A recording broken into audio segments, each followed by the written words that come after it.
নমস্কার বন্ধুরা, চলে আসলাম আজকে আবারও একটি নতুন ব্লগ নিয়ে আপনাদের সবার সামনে। আমি প্রিয়া, আশা করছি আপনারা সবাই ভালো আছেন, সুস্থ আছেন। সকাল সকাল ব্লগটা স্টার্ট করে দিচ্ছি। মিস্টার মুখার্জি ডিউটিতে যাচ্ছে। কি ঠান্ডা, যারা এই ঠান্ডায় সকাল সকাল উঠে যায় কি করে যে পারে বাবা। আপনাদের বাইরের সিচুয়েশনটা দেখাবো। সূর্যিমামা উঠেছে, বাট প্রচুর ঠান্ডা, প্রচুর ঠান্ডা। এই যে বেরোচ্ছি, এই যে কুয়াশা পড়া, কি অবস্থা। চলুন বাইরে গিয়ে দেখাচ্ছি। কি ঠান্ডা ওয়েদারটা দেখছেন, কি ঠান্ডা। মিস্টার মুখার্জি বেরোচ্ছে, সূর্যিমামা উঠেছে, কিন্তু প্রচুর ঠান্ডা, খুব ঠান্ডা, খুব ঠান্ডা। সব কিছু তো ওস ঠোস করে অবস্থা খারাপ হয়ে গেছে। বাই। এসো এসো এসো, সাবধানে সাবধানে। হ্যাঁ হ্যাঁ হ্যাঁ, হ্যালো। এসে গেলাম আবার রান্নাঘরে। অ্যাকচুয়ালি প্রিয়াংশু উঠে গেছে, তারপরে ফ্রেশন আপ হয়ে গেছি সবাই মিলে। এখনো মাথার চুলটা আঁচড়াতে পারিনি। প্রিয়াংশুর জন্য ওর পছন্দের খাবার দুধ বিস্কিট নিয়ে নিলাম। কাছ থেকে দেখে দিচ্ছি আপনাদের দ্বারা। এই যে হার্শি সিরাপ দিয়ে দুধ বিস্কিট, এটা কিন্তু সত্যি বলছি অপূর্ব লাগে খেতে। একদিন ওকে দিয়েছিলাম, তারপর ও এটাই চায়। হ্যাঁ বাবাই, বাবাই না, এদিকে আসো তো, তুমি কতটা হ্যাপি দেখবো।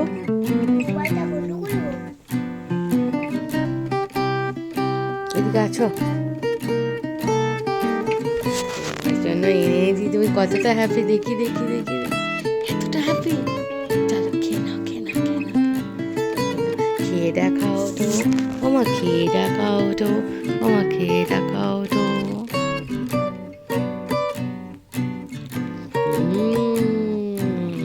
প্রিয়াংশুর খাবার খেয়ে নিয়েছে দেখেছেন। আর আমি কি খাবো জানেন? এই যে কালকের বাসি আলুর তরকারি, আর তার সাথে এই যে মুড়ি নিয়ে নিয়েছি। ব্যাস সুন্দর করে মুড়ি ঢালবো আর মাখবো আর খাবো। কারা কারা এরকম মুড়ি আলুর তরকারি বা মুড়ি তরকারি খেতে ভালোবাসেন, কমেন্ট করবেন, জানাবেন। আমার দুপুরের রান্না সব আছে, জাস্ট গরম করে নেব। মা ছেলে এবেলা খেয়ে নেবো, ওই বেলা ওর বাবা আসুক, তখন যা ইচ্ছা কিছুটা বানিয়ে নেবো। আর সেটার জায়গায় আমি আপনাদের মানে, যেহেতু আমার রান্না আছে তাই জন্য মানে কালকে একটুখানি বেশি বেঁচে গেছিল, আমি আপনাদের অনেক দিন ধরে ওয়েট করছেন আপনারা আমার হাতের পালক পনির কিরকম বানাই সেটা দেখার জন্য। পালক পনিরের রেসিপিটা দেবো, আপনারা পালক পনির রেসিপিটা ভালো মতন দেখে দিতে পারেন। বানিয়ে নিলাম চা, এবারে চা ছেঁকে নেবো। আর জানেনই তো কোনটায় খাবো। এই যে মিস্টার মুখার্জি না থাকলে ঘরে, কাজে চলে গেলে মিস্টার মুখার্জিকে মনে করে মিস্টার মুখার্জির কাপে খাবো। এবারে চাটা ছেঁকে নিই, চলো। চাটা ফুটে গেছে, এবারে ছেঁকে নেব। এই হালকা লিকারি তো হবে, বাস এবারে ছেঁকে নিই চাটা সুন্দর করে প্রিয়াংশুর বাবার কাপে। মানে প্রিয়াংশুর বাবা না থাকলে জানেনি এই কাপটাতে আমি খাই। বাস চাটা ছাকা হয়ে গেল, এরপরে চায়ের পাত্রটা রেখে সুন্দর করে চাটা নিয়ে গিয়ে বসে খাই। প্রিয়াংশুকে একটু পড়াবো তার সাথে। আর এই যে চা, আপনাদেরকেও বলছি, এই যে চা রেডি হয়ে গেল। এরপরে পালক পনিরের রেসিপি দেখুন আপনারা। ফার্স্টে পালং শাকটাকে ভালো করে ধুয়ে মাটিগুলো সরিয়ে নিয়ে একটু রসুন, চারকোয়া রসুন দিয়ে সিদ্ধ করে নেব। এদিকে আমি পেঁয়াজ, আদা, রসুন নিয়ে নিয়েছি। আপনারা ঝাল অনুযায়ী কাঁচা লঙ্কা বা শুকনো লঙ্কা দিয়ে দেবেন। আমি একটা টমেটো দেবো এর মধ্যে, তারপরে বেটে নেব মিহি করে। তো কাঁচা লঙ্কা বা শুকনো লঙ্কা আমি দেবো না। আর এই যে কয়েকটা রসুন ছাড়িয়ে নিয়েছি, এটা ফোড়নে লাগবে তাই কুচি করে নিচ্ছি। বসিয়ে দিলাম এখানে পালং শাকটা রসুন দিয়ে সিদ্ধ হতে, লাঞ্চ হোক, তারপরে আপনাদের আবার দেখা। পালং শাকটা সিদ্ধ হয়ে গেছে, একটু ঠান্ডা করে আমি ভালো করে মিক্সিতে বেটে নিয়েছি। আর মিক্সিতে যে পেস্টটা বললাম ওই পেস্টটা বানিয়ে নিয়েছি। মানে পেঁয়াজ, আদা, রসুন, কাঁচা লঙ্কা দিইনি আমি, শুকনো লঙ্কাও দিইনি, টমেটো দিয়েছি। আপনারা আপনাদের স্বাদ অনুযায়ী দেবেন লঙ্কা দিয়ে, ওটা বেটে নিয়েছি। ওই দুটো পেস্ট রেডি পালং শাকের আর মশলাটার। আর এখানে বাটার দিয়ে দিয়েছি কড়াইয়ে, বাটারটা গলে গেল আর তার মধ্যে লাল লাল করে পনিরগুলো ভেজে নিচ্ছি। এখানে একটা টিপস অ্যান্ড ট্রিক্স আপনাদের সাথে শেয়ার করছি। পনির লাল লাল করে ভাজার পরে অনেকেই বলেন যে সফট থাকে না, শক্ত হয়ে যায়। তো আমি গরম জল আরেক জায়গায় ফুটিয়ে নিই পনিরগুলো তৎক্ষণাৎ ওটার মধ্যে দিয়ে দিলে কি হয়, পনিরটা যতটাই শক্ত করে ভাজেন না কেন, ওপরটা দেখতে লাগবে শক্ত কিন্তু ভেতরটা পুরো সফট। সেটা আপনাদের দেখিয়ে দিচ্ছি একটু। এই আপনারা দেখুন ভিডিওর মাঝখানে আপনাদের দেখিয়ে দেবো। এখানে তেলটার মধ্যে রসুন কুচি দিয়ে দিলাম, আগে গোটা জিরা ফোড়ন দিলাম, বাটার আর অল্প তেল দিয়ে দিয়েছিলাম। দিয়ে এবারে মশলাটা দিয়ে দিলাম, ওই পেঁয়াজ আদা রসুনের পেস্ট, হলুদ দেবো, জিরা ধনের গুঁড়ো দেবো। মশলাটা অনেকটা জল আছে তাই জন্য না আমি ঢাকা দিয়ে দেবো। জিরা ধনের গুঁড়ো দেবো, নুন দেবো, অল্প চিনি দেবো, দিয়ে ঢাকা দিয়ে এটা কষবো। আর তার মাঝখানে আপনাদের দেখিয়ে দেবো পনিরটা কত সফট হয়, সেটা আপনাদের দেখিয়ে দেবো। এখানে জলের পরিমাণটা বেশি আছে বলে তাই জন্য ঢাকা দেবো। এবার ঢেকে এই যে এখানে পালং শাক বাটাটা আছে সেটা আপনাদের দেখিয়ে দিলাম।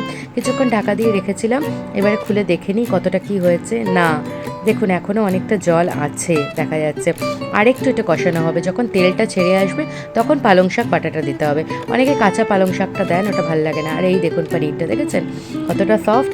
আরেকদিনও যখন করবো না আরও সামনে থেকে দেখিয়ে দেবো। অ্যাকচুয়ালি ধোঁয়া উঠছে বলে হয়তো আপনারা পরিষ্কার বুঝতে পারেননি। এই যে এই সিচুয়েশনটা দেখুন, তেলটা ছাড়া স্টার্ট হয়ে গেছে, এখানে পালং শাক বাটা দিতে পারেন। আর যেটা বলছিলাম, হ্যাঁ অনেকে পালং শাক কাঁচা পালং শাক বাটা দেন, ওটা কিন্তু ওই টেস্টটা লাগে না, ভালো লাগে না। এই মানে সিদ্ধ করে বেটে নেবেন তাহলে ভালো হয়, রসুন দিয়ে সিদ্ধ করে। আর সিদ্ধর সময় যারা ঝাল পছন্দ করেন তারা কাঁচা লঙ্কা দিয়েও সিদ্ধ করতে পারেন, রসুন কাঁচা লঙ্কা দিয়ে পালং শাক সিদ্ধ করে একেবারে বেটে নেবেন। আগে অমনি করতাম। প্রিয়াংশু ওই যে জানেনই তো যে যবে থেকে আমি কনসিভ করেছি ঝাল খাই না, তো ওই থেকে এই খাওয়াটা বন্ধ করেছি। আমার এখানে কাজটা অনেকটা হয়ে গেছে, প্রিপেয়ার্ড হয়ে গেছে। এবারে পনিরগুলো দিয়ে জল থেকে বের করে দিয়ে তারপর ভালো করে ফুটিয়ে নেবো। এটাও আবার ঢাকা দিয়ে দেবো, ঢাকা দিয়ে ভালো করে ফুটাবো যাতে যতটা দরকার আমার ওই মাখো মাখো টেক্সচারটা হয়। এইবারে খুলে দেখছি, দেখুন সেই হয়েছে, বারবার নাড়িয়েছি মাঝে মধ্যে, এই টেক্সচারটা রেডি। এরপরে জাস্ট গ্যাসটা অফ করে এক টুকরো বাটার ওটার মধ্যে দিয়ে দেবো। আপনারা যতটা মানে পছন্দ অতটা দিতে পারেন, আমি এক টুকরো বাটার ওর মধ্যে দিয়ে দিয়েছি। এরপরে চলুন দেখাবো প্রিয়াংশুর সাথে কিছুটা কাজ কমপ্লিট করে আসলাম প্রিয়াংশুকে পড়াতে। না ভাই, হ্যাঁ ও নাকি অনেক মোবাইল দেখেছে বললো, তো এইবারে আমি ওকে পড়াবো। ফার্স্টে আমি ওকে দিয়ে, এই দেখুন নতুন পেন্সিল দেখাচ্ছে।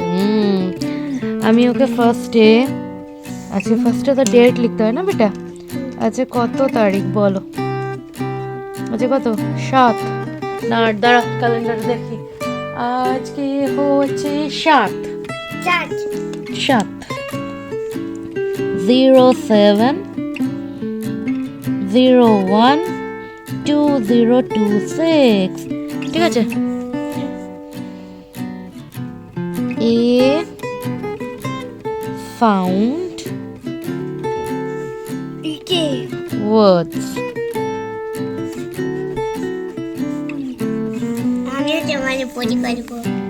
A found words.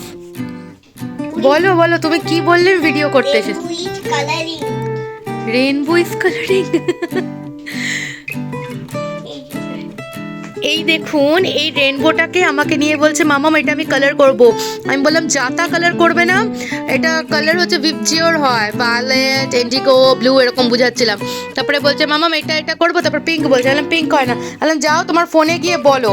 আপনারা শুনলেন কি বললো, রেইনবো ইজ কালারিং। হ্যাঁ এমনি হয়, বললো rainbow is colouring. Actually rainbow is colouring কথাটা হবে না, ওখানে অন্য কথা হতো, আপনারাও বুঝতে পারছেন যে show the colour of rainbow, colour of rainbow. যাই হোক ও ওর মতন বললো আর গুগলও বুঝে গেল।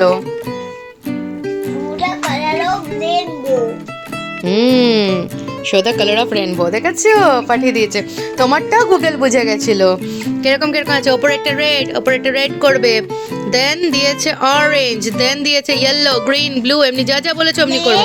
Orange yellow green blue Indigo, ওই মিডল ইন্ডিগো, হ্যাঁ এটা ভায়োলেট। ঠিক আছে করো, তোমার কালার নিয়ে এসে করো। গুগলকে বললো, গুগল কি সুন্দর ওর কথা শুনলো। মানে আমি রান্নাঘর থেকে দৌড়ে আসলাম, আমি শুনলাম আপনাদের সাথে শেয়ার করবো বলে, আবার আমি বললাম বাবাই তুমি কি বললে বলো, তখন ও আবার ওটাকে ব্যাক করে নিয়ে বললো। তো দারুণ ব্যাপার লাগলো যে ও নিজে বলতে পারছে, যে ইংলিশটা চেষ্টা করছে ইংলিশে বলার জন্য। চলুন এইবারে দেখে নি রেইনবোর কালারটা। বাহ বেশ সুন্দর হয়েছে। এখানে রেডটাও না বুঝে রোজ পিঙ্কটা এসে গেছিল, তাই জন্য করলো ভিভজিওর, দেখো শোনা। আর এখানে ব্লুটা না বুঝে এটা দিয়ে দিয়েছিল।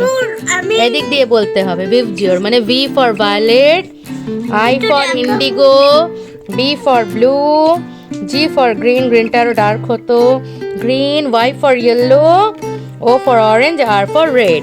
বুঝলে এটাকে ভিভজিওর বলো। হ্যাঁ বলো। এই দেখো এটা কাইলু, অন্য কাইলু কইছে, ওটা ক্লাউডস ছিল। পাপেল এখানে এটা কোনটা? ইন্ডিগো, ওটা purple, indigo. Purple indigo actually purple বলে না, ভায়োলেট বলবে। Violet, violet indigo, indigo sky blue blue, একটু ডার্ক বলতে এটা আমি বলে দিচ্ছি green, green yellow, yellow orange red. Rose pink rose পিঙ্কটা হতো না, ওটা রেড হতো। ভালো হয়েছে, সুন্দর হয়েছে। চলো এবার স্নানে যাবো। হ্যাঁ, বন্ধ করো। স্নান টান করে ফ্রেশ হয়ে যাওয়া হয়েছে। প্রিয়াংশু এবার তুলসী গাছে জল দিতে চলে যাচ্ছে। তারপরে খেতে বসে যাব আমরা দুজনে মিলে।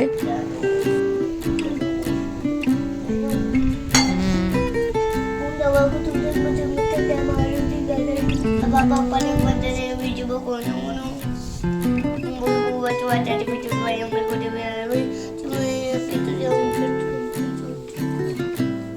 আজকের ব্লগটা তাহলে এই পর্যন্ত রইলো। সবাই সুস্থ থাকবেন, ভালো থাকবেন। কালকে একটি নতুন ব্লগ নিয়ে আপনাদের সবার সামনে চলে আসবো। Tata, take care, good night.